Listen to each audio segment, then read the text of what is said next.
Welcome to HDTV. You're now rocking with your boy. So, the Billionaire Playbook, how sports owners use their teams to avoid millions in taxes. ProPublica is a nonprofit newsroom that investigates abuse of power. The Secret IRS Files is an ongoing reporting project.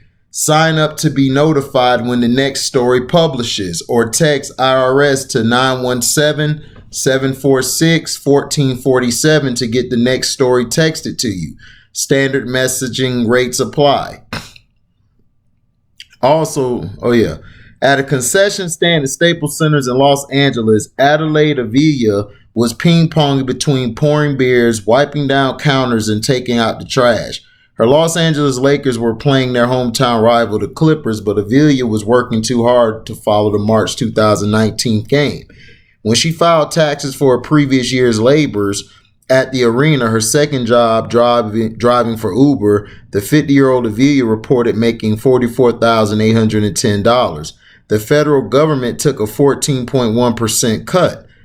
On the court that night, the players were also hard at work, none more so than LeBron's Jankles. The Lakers star was suffering through a painful strained groin injury, but he still put up more points and played more minutes than any other player. In his tax return, James reported making $124 million in 2018. He paid a federal income tax rate of 36%. Not surprisingly, it was more than double the rate paid by Avila. The wealthiest person in the building that night in all likelihood was Steve Ballmer, owner of the Clippers. The evening was decidedly less arduous for the billionaire former CEO of Microsoft. He sat courtside in a pink dress shirt and slacks, surrounded by friends. His legs were outstretched, his shoes almost touching the sideline.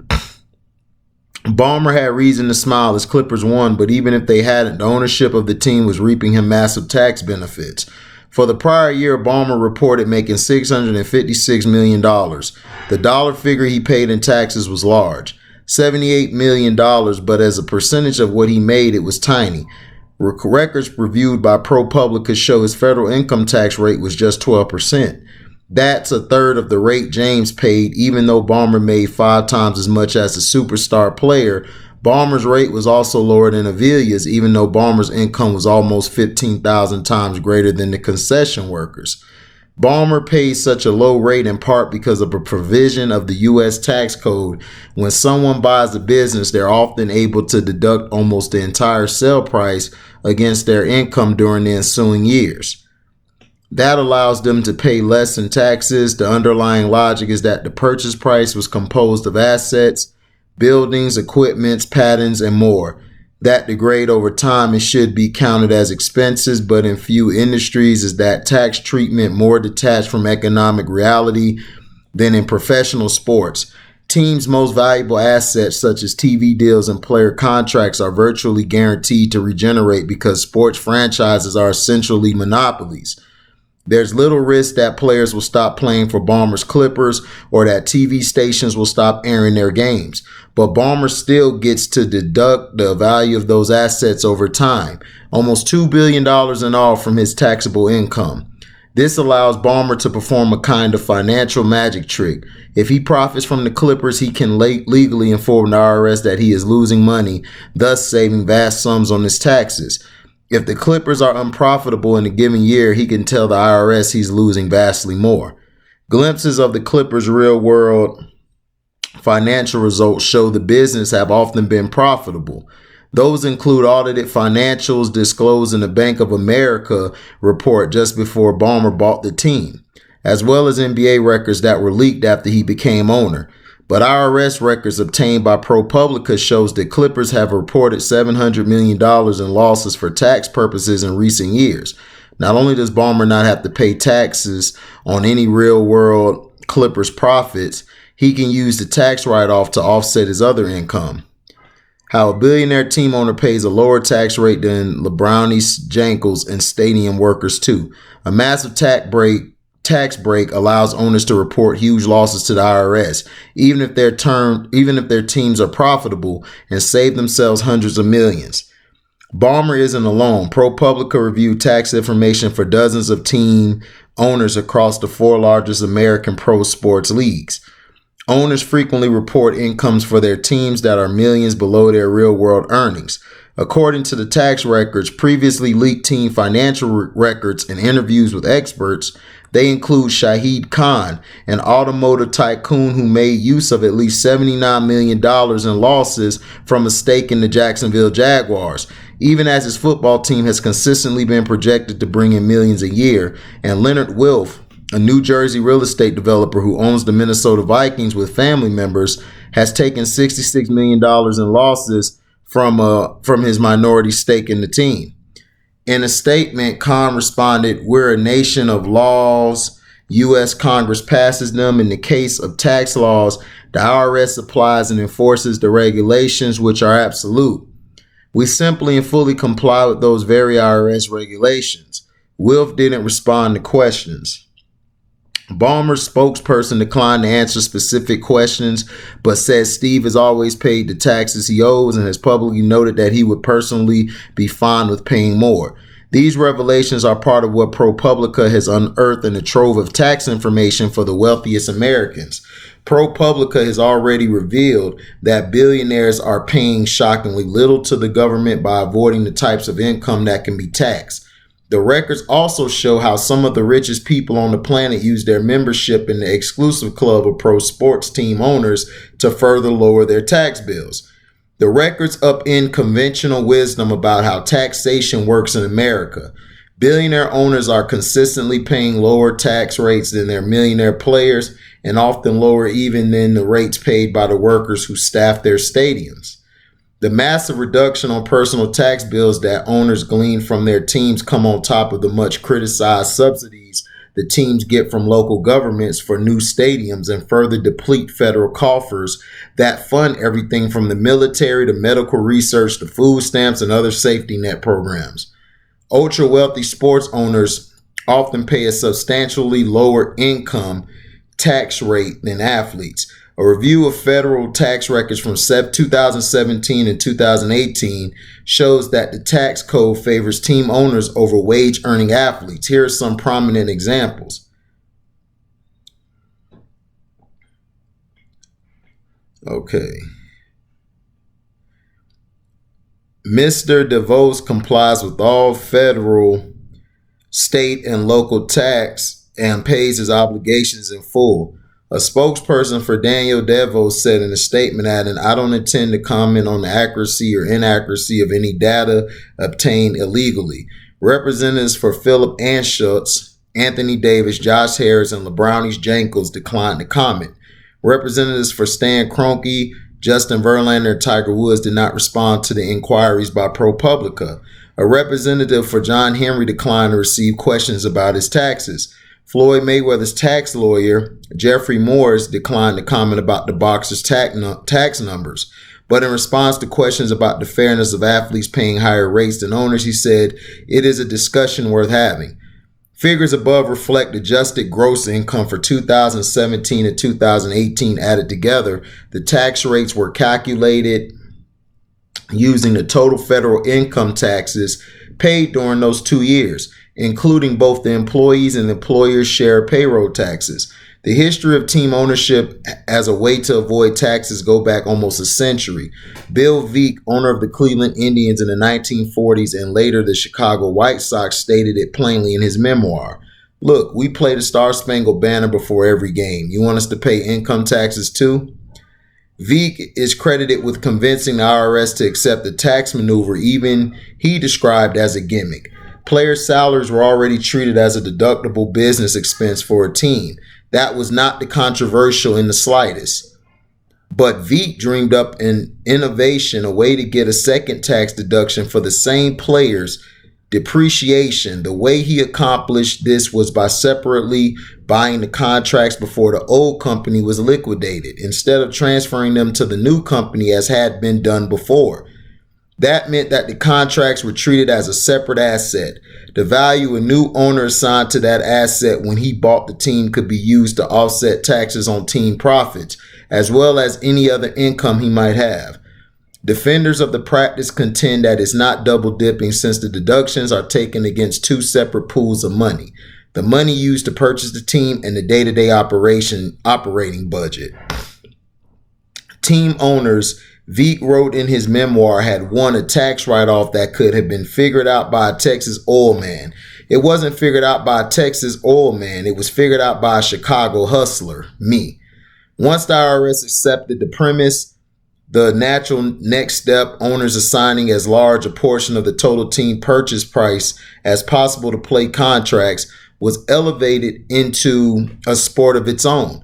Decades ago, Paul Beeston, who was president of the Toronto Blue Jays and president of the Major League Baseball at various times, famously described the result under generally accepting accounting principles: I could turn a $4 million profit into a $2 million loss, and I could get every national accounting firm to agree with me.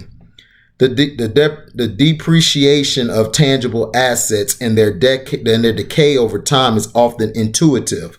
A machine in a factory and a fleet of cars have more obvious fair market values and lifespans before business owners will have to pay to replace them. Take, for example, a newspaper business with a printing press that costs $10 million and will last for, say, 20 years. The idea of depreciation is that the newspaper owner could deduct a piece of that $10 million every year for the 20-year lifespan of the press. But amortization, the term for depreciating non-physical assets, was less straightforward. Sports teams are often mainly composed of these assets. Valuing and assigning a lifespan to a player contract or a TV deal was more subjective and thus vulnerable to aggressive tax maneuvers by team owners. Several NBA teams claim that more than 90%, in one case 100% of their value, consisted of player contracts that could be written off on the owner's taxes, according to league financials that emerged in the early 1970s congressional investigation. By that time, the IRS had begun a series of challenges of valuation methods by team owners, part of a larger fight across industries about how business owners should be allowed to write off so-called intangible assets. The tax agency insisted that companies should only be able to write off assets with a limited useful life. In an effort to stop the endless litigation, Congress inaugurated the modern era of amortization by simplifying the rules in 1993. Under the new regime, the purchaser of a business would be allowed over the span of 15 years to write off more types of intangible assets. This might have been welcome news for the sports business, but Congress explicitly excluded the industry from the law. Following lobbying by Major League Baseball in 2004, sports teams were granted the right to use this deduction as part of a tax bill signed by President George W. Bush, himself a former part owner of the Texas Rangers. Now team owners could write off the price they paid not just for player contracts, but also a range of other items such as TV and radio contracts and even goodwill, an amorphous accounting concept that represents the value of a business reputation. Altogether, those assets typically amount to 90% or more of the price paid for a team. That means when billionaires buy teams, the law allows them to treat almost all of what they bought, including assets that don't lose value, as deteriorating over time. A team's franchise rights, which never expire, automatically get treated like a pharmaceutical company's patent on a blockbuster drug, which has a finite lifespan. In reality, the right to operate a franchise in one of the major leagues has, in the last few decades, been a license to print money. In the past 2 decades, the average value of basketball, football, baseball, and hockey teams have grown by more than 500%. ProPublica uncovered the tax breaks used by team owners by dissecting reports sent to the IRS that captured the profit or loss of a business. Still, untangling the precise benefits can be difficult. For example, some owners hold their team stakes in companies that also had unrelated assets, a corporate nesting doll that makes it impossible to determine the losses a team produced. The examples mentioned in this article are instances in which it appears the owners did not intermingle assets and the team's ownership structure is clear based on ProPublica's analysis of the tax records, court documents, corporate registration data, and news reports. Amortization allows sports team owners to take nearly all of the team purchase price as a tax deduction. Here's how it works. Let's say, for example, that you purchase a sports team for $2 billion. Typically, about 90% of that purchase price, or $1.8 billion, is amortizable, which means it's treated like an asset that loses value over time and can be expensed. This means that under the tax code, over the next 15 years, you could claim $120 million expense for your sports team business each year. Let's say your sports team makes $50 million per year and you have other sources of income that add $150 million on top of that. Normally, you'd pay almost 40% of your income in taxes. However, with amortization, you can remove $120 million from your income, which means you don't have to pay taxes on it. Wow. Then you only pay taxes on the rest. You save about $45 million in taxes each year, or $650 million over 15 years. In some cases, owners can write off even more than 90% of the purchase price. When Steve Ballmer offered to buy the Clippers in 2014 for a record sum, the team's longtime owner, Donald Sterling, was taken aback. I'm curious about one thing Sterling said at a meeting later recounted by his lawyer. Of course, what is this question? Ballmer responded. Sterling proceeded, you really have $2 billion. The size of the offer was impressive considering the context. In 1981, Sterling had paid $12.5 million for the club. In the 3 decades that followed, Sterling had become notorious for neglecting and mistreating the team. He didn't provide a training facility for years, forcing the team to practice at the gym of a local junior college. He heckled his own players during games. After games, Sterling was said to parade friends through the locker room so they could gawk at the players' bodies. But even Sterling's mismanagement couldn't stop the Clippers' rise in value. Players kept signing with the Clippers, drafted rookies because they typically have no other option if they want to play in the NBA, and veterans because there are a finite number of teams to choose from. TV deals also grew in value. The Clippers had a little fan support and they oscillated between being league bottom dwellers and a middling franchise. But before Sterling sold the team, the Clippers were expected to sign a new local media deal worth 2 to 3 times more than their previous deal.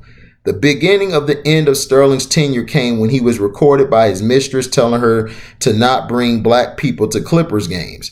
The NBA moved to force Sterling out. Ballmer swooped in, outbidding Oprah Winfrey and others. ProPublica couldn't reach Sterling for comment. His wife, Shelley, who co-owned the Clippers with him, defended their tenure in emails to ProPublica, saying they weren't the only owners whose teams didn't own a practice facility and suggesting her husband did not heckle players.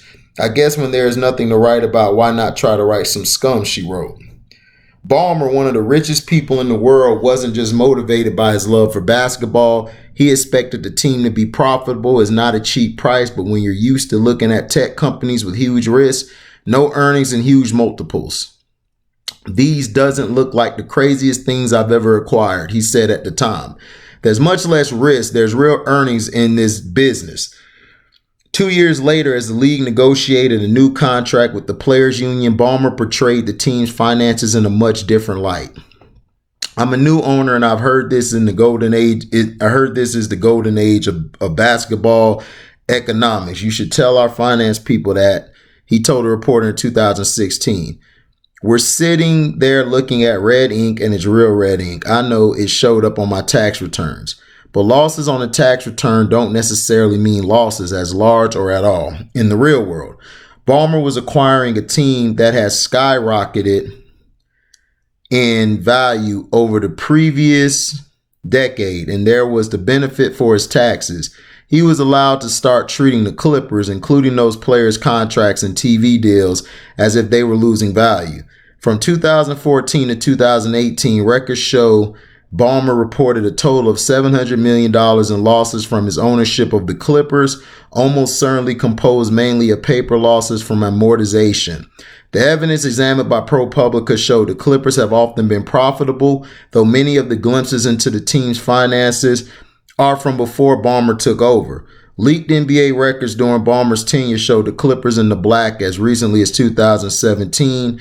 Audited financials disclosed in the Bank of America report just before the sale showed the team netting $14 million and $18 million in the 2 years before Ballmer took over. With projected growth in the future, tax records for the pre-Ballmer era examined by ProPublica showed the team consistently making millions in profits. Forbes has also estimated the team generates millions in annual profits. Nevertheless, Ballmer reported staggering losses from the Clippers to the IRS. Those losses allowed him to reduce the taxes he owed on the billions he has reaped from Microsoft stock sales and dividends. Owning the Clippers cut his tax bill by about $140 million in just 5 years, according to a ProPublica analysis. Teams' value across professional sports leagues have increased for the past 20 years. On average, major sports franchises have consistently increased in value over the past 2 decades, according to estimates by Forbes. Unlike billionaire team owners, millionaire players are virtually guaranteed to pay a large share of their income in taxes. The law favors people who are rich because they own things over people who are rich because they make a high income from their work. Wages, the main source of income for most people, including athletes, are taxed at the highest rates of all, topping out at a marginal rate of 37% plus an extra 3.8% for Medicare. The government takes a smaller share of money made from, say, selling a stock. That's not to mention the benefits available to people who own businesses, such as the paper losses created by buying a sports team. So while Ballmer's tax rate for 2018 was 12% on his $656 million of income, Lakers star Anthony Davis paid 40% that year on $35 million of income. Golfer Tiger Woods made $22 million and paid 34%. Boxer Floyd Mayweather paid more than 37% on his $53 million income. Star Houston Astro pitcher Justin Verlander made $30 million and paid a 39% cut. In each instance in which ProPublica refers to income in this article, we are referring to adjusting gross income, which the IRS defines as earning minus certain items like alimony or student loan and interest payments. We calculated tax rates the way government agencies and many economists do, by including not just the Medicare and Social Security taxes automatically taken out of workers' paychecks, but also the share employers are required to pay for those programs on behalf of their employees. The rationale for including the employer's share as part of the employee's tax burden is that the employers pay less in wages because of these costs. These levies make up most of the tax burden for the typical worker, a low but still significant percentage for millionaire players, but a negligible share or nothing for billionaires like Ballmer, who typically don't take salaries and other forms of income these taxes apply to. Hold on.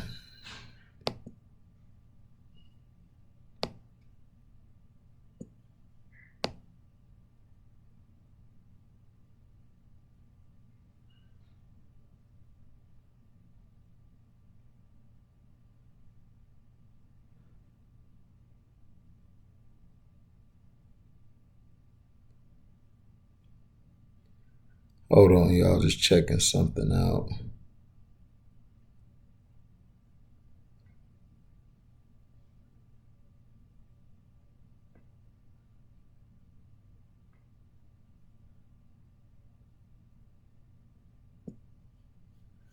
Okay, sorry about that, y'all. In a few cases, star players have bought pieces of pro sports teams, but that doesn't automatically get them the low rates enjoyed by the typical billionaire owner. Basketball great Michael Jordan, for instance, owns the NBA Charlotte Hornets and a tiny stake in the Miami Marlins baseball team. His shares of the Hornets produced $3.6 million in tax losses in 2015. Even though the team was estimated to be in the black that year, he still makes a large portion of his money from Nike, though, which is taxed at a higher rate that year. For example, he paid 38% in federal taxes on $114 million in income. Jordan's spokeswoman declined to answer specific questions. Ballmer's tax advantages reduced the revenue flowing to the federal government. At the same time, he has publicly bemoaned the perils of having a government that spends more than it takes in. He has founded a nonprofit, USA Facts. that provides data on government spending. Nobody wants to sacrifice anything in the short term so that we don't leave these huge debts and deficits to our children. He told Fox Business 3 years ago, that drives me crazy. Perhaps the savviest tax play for billionaires interested in pro sports is buying a football team. Financial analyst believes it's exceedingly difficult to lose money running an NFL franchise. I think the NFL is the only sport where each team is profitable and viable, said mining tycoon Alan Kestenbaum, now a part owner of the Atlanta Falcons, in an interview with Bloomberg. The NFL TV ratings dominance, easily surpassing the NBA and other major leagues, is at the center of the sports money machine. Each of the 32 teams, from the small market Buffalo Bills to the behemoth Dallas Cowboys, takes an equal share of national revenue, mostly derived from broadcasting deals. In 2019 alone, those deals generated $9.5 billion, divided into $296 million slices for each team. The league recently re-upped its contracts with the networks and added Amazon's Prime Video streaming service in an 11-year, $105 billion deal on the expense side of the ledger. The biggest line item, player salaries, is limited since the league enforces what's known as the hard salary cap.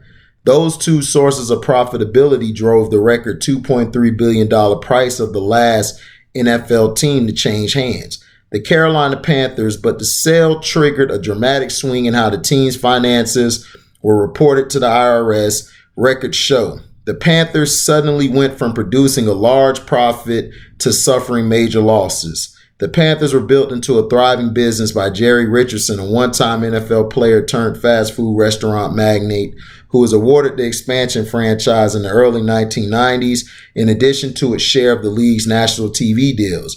The team quickly built up another major revenue source, selling out virtually every game to an enthusiastic local fan base in Charlotte. Success followed on the field by 2016, led by MVP quarterback Cam Newton. The Panthers won the NFC Championship and made the Super Bowl. With the amortization benefit from the early years of the team used up, the Panthers produced millions of profits every year, with margins growing annually in the 5 years through 2017. Tax records of Richardson and several previous minority owners show. ProPublica estimated the team's annual income based on the tax information of a complex web of team entities, as well as leaked financial statements published by Deadspin. That year, after Richardson was at the center of a lurid racism and sexual harassment scandal, he announced he was putting the team on the auction block. Several billionaires put in bids. The winning bidder was David Tepper, founder of the hedge fund Appaloosa Management.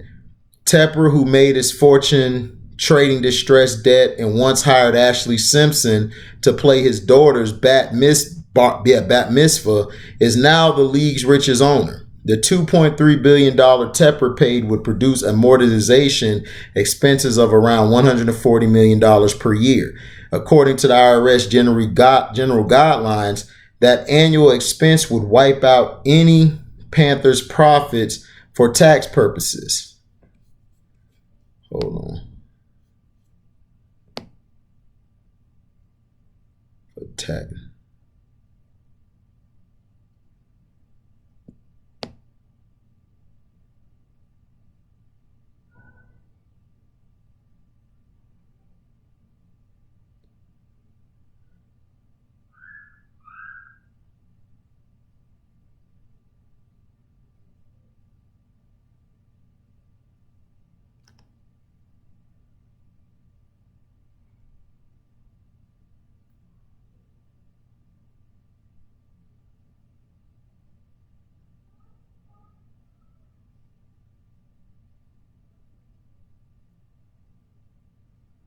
Let's see. My apologies, y'all. All right. The team swung from a large taxable profit before it sailed to a tax loss of about $150 million, according to a ProPublica analysis of IRS records after Tepper's purchase in 2018.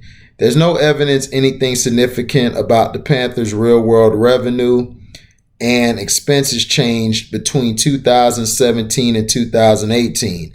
The only major difference is the team changed hands and Tepper now gets a tax benefit through his new entity, Tepper Sports Holdings. Tepper Hedge Fund is a massive producer of capital gain income. In the past decade, he has often reported more than $1 billion in annual income.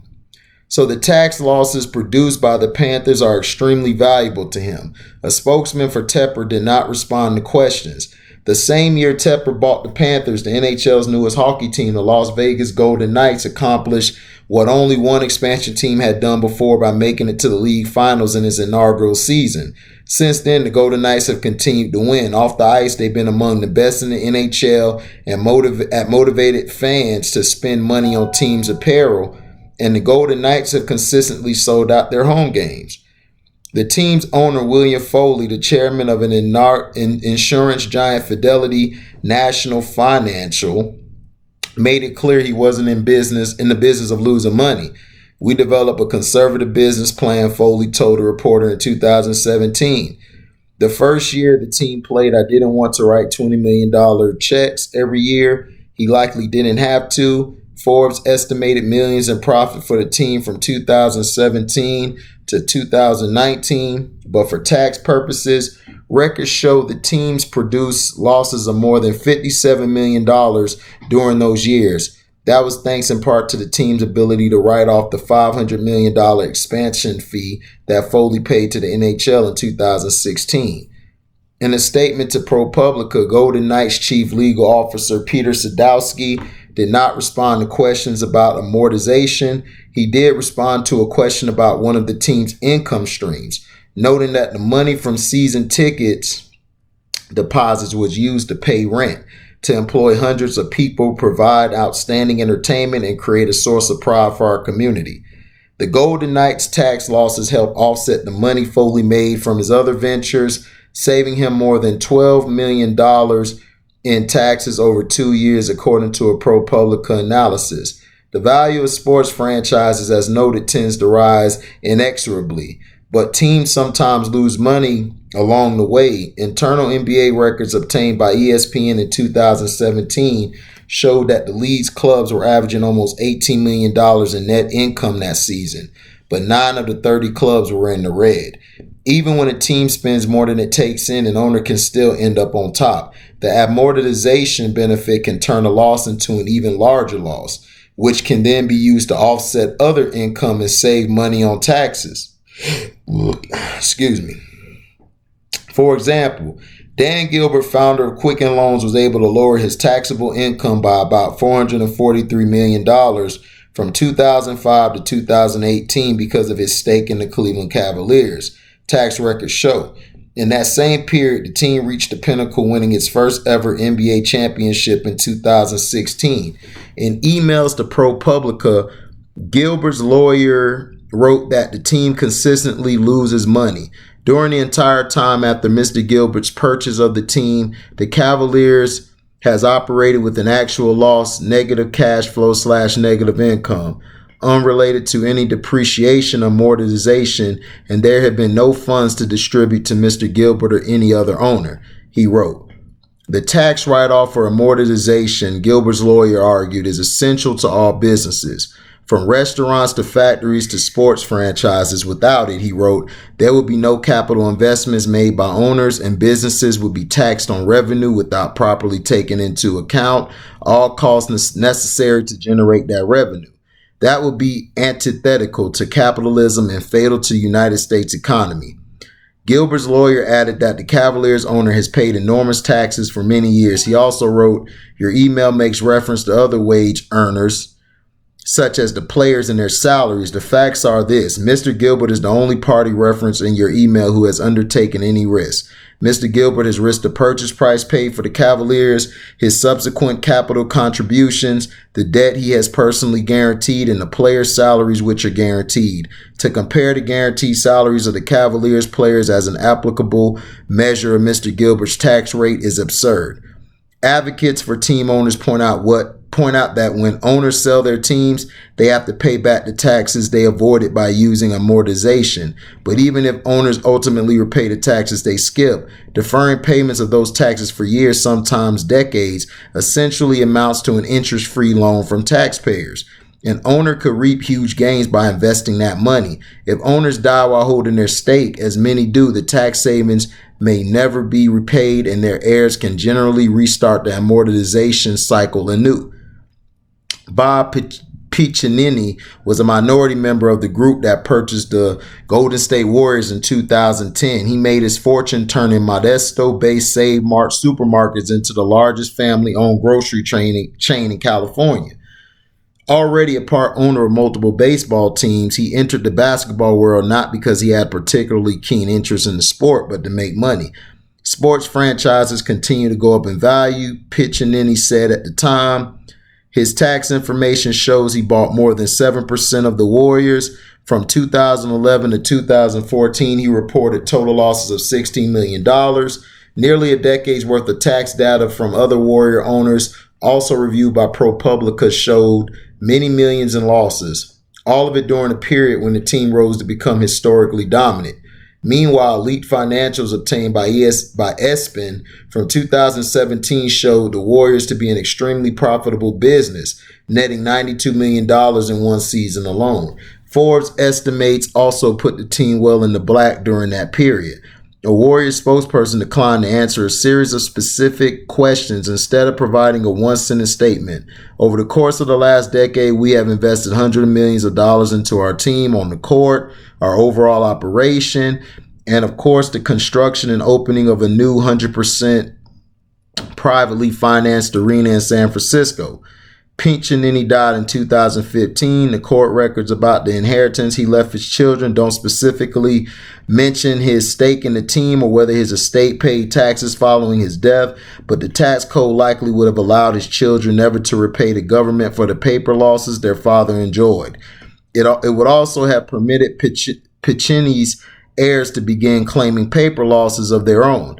In the years since, Piccinini's son, Dominic has been a courtside regular at Warriors game.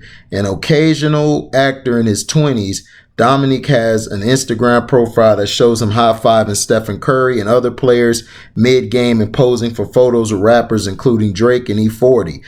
In 2019, he and a friend went viral when espn panned to them drinking from golden chalices. In an interview, Dominic told ProPublica that he allowed his family lawyers to handle the tax details of his inheritance, which granted him and his siblings equal shares of their father's stake in the Warriors. It's just the darndest thing, he said in a phone call from a vacation in Mexico. I'm a lucky son of a bitch. There's no way around it. Help us report taxes and the ultra wealthy. Okay. So basically, from that takeaway in that long soliloquy I gave, it basically tells you that if you're an owner or you own a corporation, you get out of this. I don't see the small businesses being able to get out of all of this stuff. They basically tax the small businesses, and they basically tax the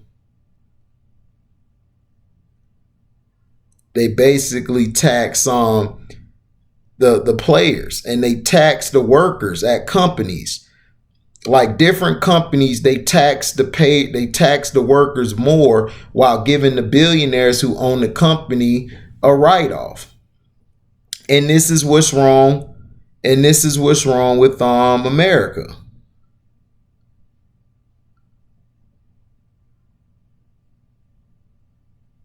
This is what's wrong with America.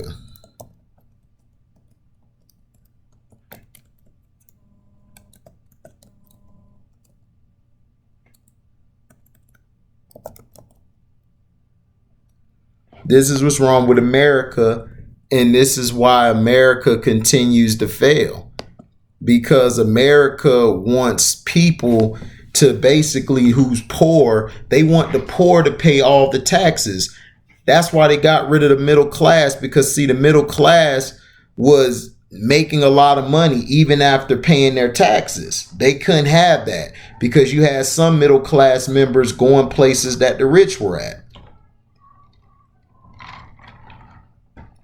So this was me just exposing the elites that's why they don't want blacks to have ownership. And this is why I keep telling y'all, they don't want blacks to have ownership because we would get the same perks these pink folk get. That's why they don't want us to have ownership. That's why they don't want us to start up our own companies. If we had our own companies, they still find a way to hate on us because we can't have nothing.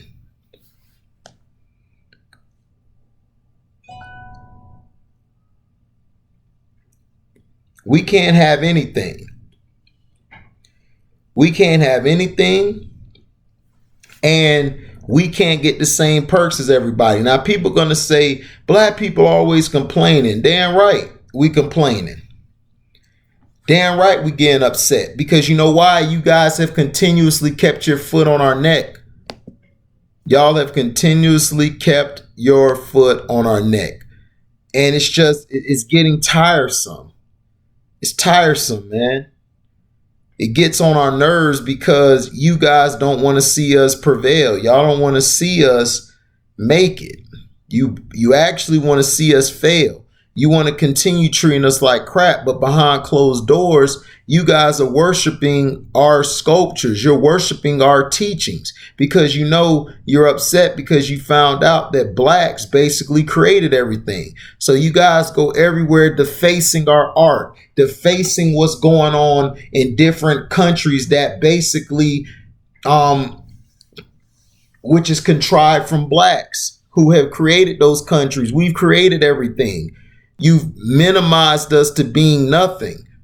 You made us go to school, get these degrees, to be in debt. But see, when it's a white guy who does it, he doesn't have to pay that much back in interest loan. If you notice the interest loan that the average white person pays, it is not as much as what the blacks pay, as a black man pays. And this is the problem. And this is the problem.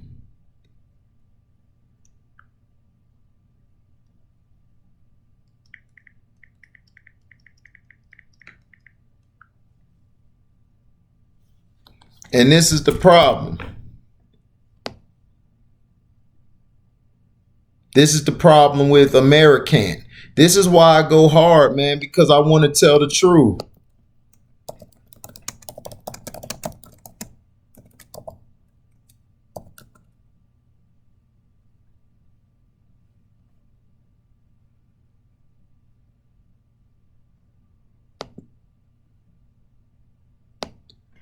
And this is the problem that I keep explaining to you guys. This is why we continue to be destroyed. This is why we continue to be disrespected. And people don't see this. People don't understand this is truth. This is what we really research. You just saw me put up a video exposing the COVID-19, how they rushed this thing. They rushed this thing. The CDC did not approve this. The FDA, did not approve these vials, but they still put it out anyway. I put a video out. Watch, they're going to make that video be my first strike. They're going to go through my thing to try to destroy my page because I'm telling too much truth. Because you know why? People are seeing my videos. I may not have a lot of subscribers, but people are watching my videos. They're watching my videos and they're like, man, this guy has a powerful voice. I do. I have a powerful voice that draws people in. And I'm not bland. I'm not giving you weak stuff. I'm telling you the truth. The truth shall set you free. But this is how billionaires continue.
So that's what I'm saying. We've got to pay attention to what's going on. These billionaires are raping, and look what Michael Jordan has to pay 38% of his taxes back. He has to pay his taxes back.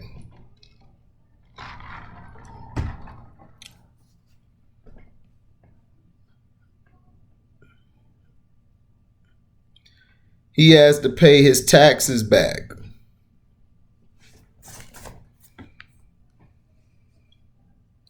He has to pay his taxes back 38%. 38% for Nike, because he's only a millionaire when it comes to, that's a shame. And he created Air Jordan. He's the reason Nike was able to make it big, and they treat Michael Jordan like he's a regular nigga. So Michael Jordan should have had part ownership of the Bulls, and he should have had part ownership of the NBA. He should have had a big stake in the NBA. He's the reason the NBA is what it is. I don't care if he's a scumbag. I'm not a fan of his, but Michael Jordan is the reason the NBA, he is the most polarizing figure ever that walked on the NBA court. It's the truth. He is. He's very marketable. He did everything to enhance the game. The game would not be where it is without that. Look how they treat Michael Jordan. But all these white owners who never picked up a ball, who never had to get their hands dirty, they get whatever they want. While us, the people, we're paying the most taxes. So that's why I keep telling y'all, if all of us in America stopped working and said, F these corporations, they would fall. But you guys don't have the balls or the guts to do it. Y'all don't. Because y'all so brainwashed and programmed, you guys are scared. So thank you for listening. Like, comment, subscribe, share this, hit the notification bell to select all to receive upcoming notifications. And if you love what you hear, you can donate to the page by Cash Apping me at the word welcome, the number 2, and an HDIITV. Thank you all for listening, and we're out. Deezy.